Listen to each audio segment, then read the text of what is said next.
Good morning, students. Today we will discuss about sexual reproduction in flowering plants.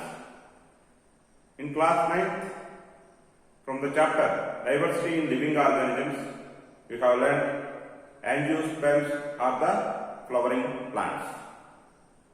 Okay, which are going to produce covered seeds. Means seeds are covered in a fruit. Okay, angio means covered, seeds means sperma means seeds, right? Okay. If you look at the flowering plants, there are two parts in flowering plants. One is reproductive parts, another one is vegetative parts. Reproductive parts, okay, they are present in flowers, right? If you take the flower, flowers are going to have four parts in them: sepals, petals, stamen and pistil, from outside to inside. Sepals are the outermost part, pistil or carpel is the innermost part, in which stamens and pistil or carpel, these are the reproductive parts. Stamens are the male reproductive part and pistil is the female reproductive part. Okay, right? And stamens are going to have two parts in them. One long tube-like structure called filament, and on the top a wedge-shaped structure called anther. And pistil or carpel is going to have three parts in it: the bottom swollen part, which you call ovary; middle elongated tube, which you call style; and the top wedge-shaped part, which you call stigma. Right? Okay. Detailed terminology we will learn in class 11. Right? The sepals, the role of the sepals is to protect the flower when the flower is at its bud stage. You might have seen the flowers when they are at bud stage. The green colored part is completely closing the flower. That means the green colored part is sepal. The sepal is closing the flower so that the inner sensitive parts of the flower are protected, because they are the important parts for the reproduction process.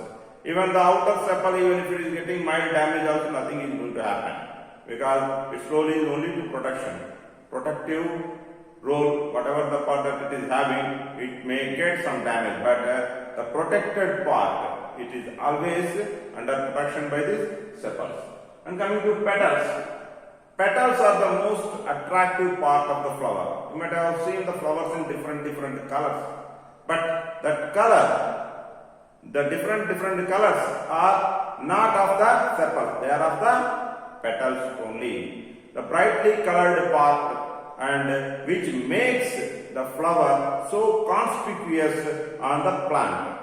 Whenever you are looking at the plant, you can easily find out the flower, just because, not because of the stamens, or not because of the carpel, or not because of the sepals, but because of the petals. So petals are the most conspicuous, brightly colored part, which helps in pollination process. What is pollination? We will learn little later. Right. Next, as I already told you, stamens are the male reproductive part, which produce yellowish powder, that is pollen. This pollen is sticky. If you touch the stamens, the pollen will stick to your hand.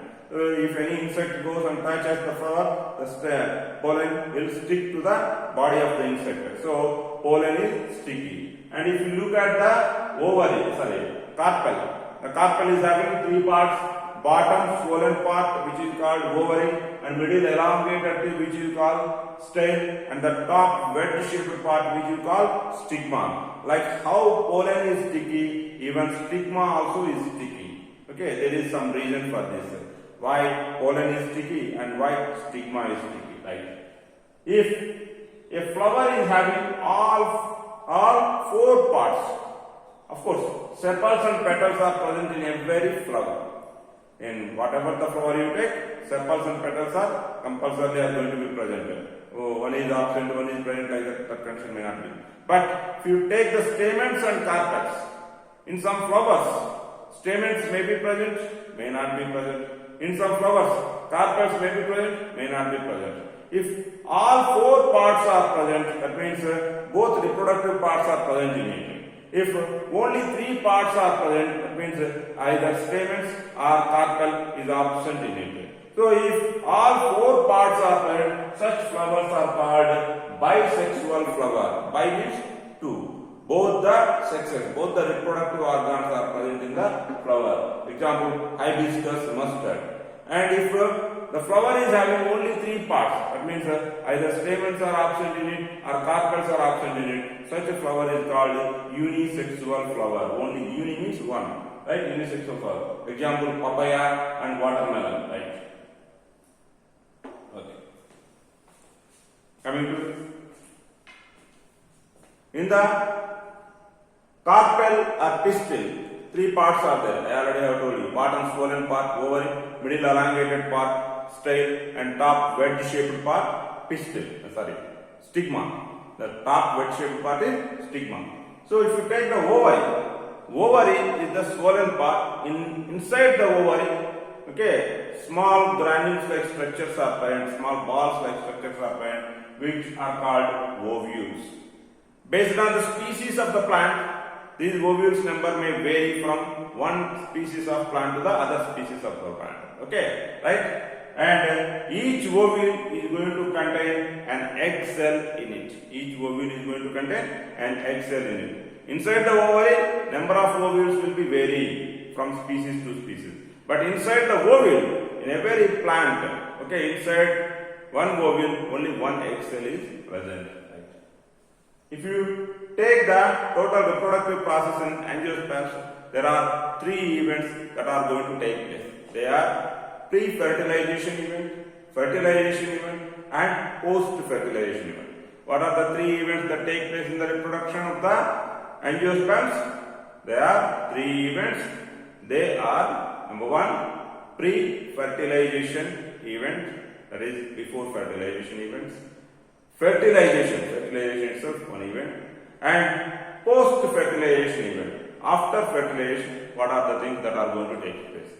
As pre-fertilization events, two events are going to take place. They are pollination and pollen germination. Pollination and pollen germination. What is pollination? The transfer of pollen from stamens to the stigma. The transfer of the pollen from stamen to the stigma is called pollination. And what is pollen germination? Pollen germination, after the pollen reaches the stigma, as we already have discussed, pollen is sticky, stigma also is sticky. So both will get attached to each other. After the pollen is sticking onto the stigma, from the bottom of the pollen, okay, a tube-like structure will outgrow, means it will grow out and it move through inside of the stale. It moves through inside of the stale and it reaches the ovary. So from here, okay,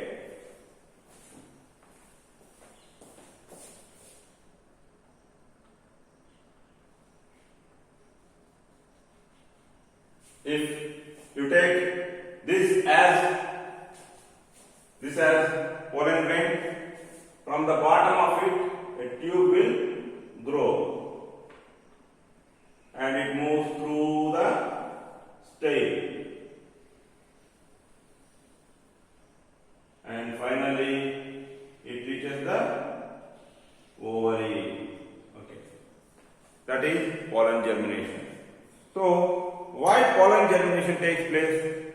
Many things that pollen grains itself are the male gametes. No, pollen grain, it carries the male gametes. Pollen grain, it carries the male gametes. Pollen grains carry the male gametes, and these carried male gametes have to be delivered at the mouth of the ovary, because at the mouth of the ovary, because inside the ovary the ovules are present. Okay, so when the male gametes are delivered at the mouth of the, not ovary, at ovule, when the male gametes are delivered at the mouth of the ovule, the male gamete will move inside the ovule and it fuses with the female gamete or egg cell. That is the purpose. Okay, right. So, after pollination is over and pollen germination is over, the male gamete is delivered near the mouth of the ovule. So, now the male gamete moves inside the ovule and it fuses with the female gamete or egg cell. The fusion of male gamete with the egg cell is called fertilization. The fusion of the male gamete with the egg cell is called fertilization. This fertilized egg cell, the fertilized egg cell is called zygote. So, by fertilization what is formed? Zygote is formed. So, after fertilization is over, the zygote will undergo several divisions and it will form the embryo. The ovules will be turning into seeds. The ovary will be turning into fruit. These are the post-fertilization events. And sepals and petals will shut off. Right? And the stamens and even the stigma, the stale, all these things also will get shriveled off. Here we discussed that the transfer of pollen from stamens to the stigma is called pollination. There are two types of pollinations, self-pollination and cross-pollination. What is self-pollination? Self-pollination is nothing but the transfer of pollen from the stamens to the stigma within the same flower. The transfer of the pollen from the stamens to the stigma of the same flower. Means here you see the stamens are there and even the carpel also is there, which is having stigma. If the pollen is getting transferred directly from here to here, then it is called self-pollination. And if you take the flower from other plant, okay, and this pollen is getting transferred from this stamen of this flower to the stigma of the other flower of the other plant, then it is called cross pollination. So, if pollination is occurring between different flowers or between the flowers of different plants, then it is called cross pollination. If pollination is occurring between the flowers of different plants, then it is called cross pollination. So generally pollination is mediated by various agents. What are those agents? Wind, water and animals. Wind, water and animals.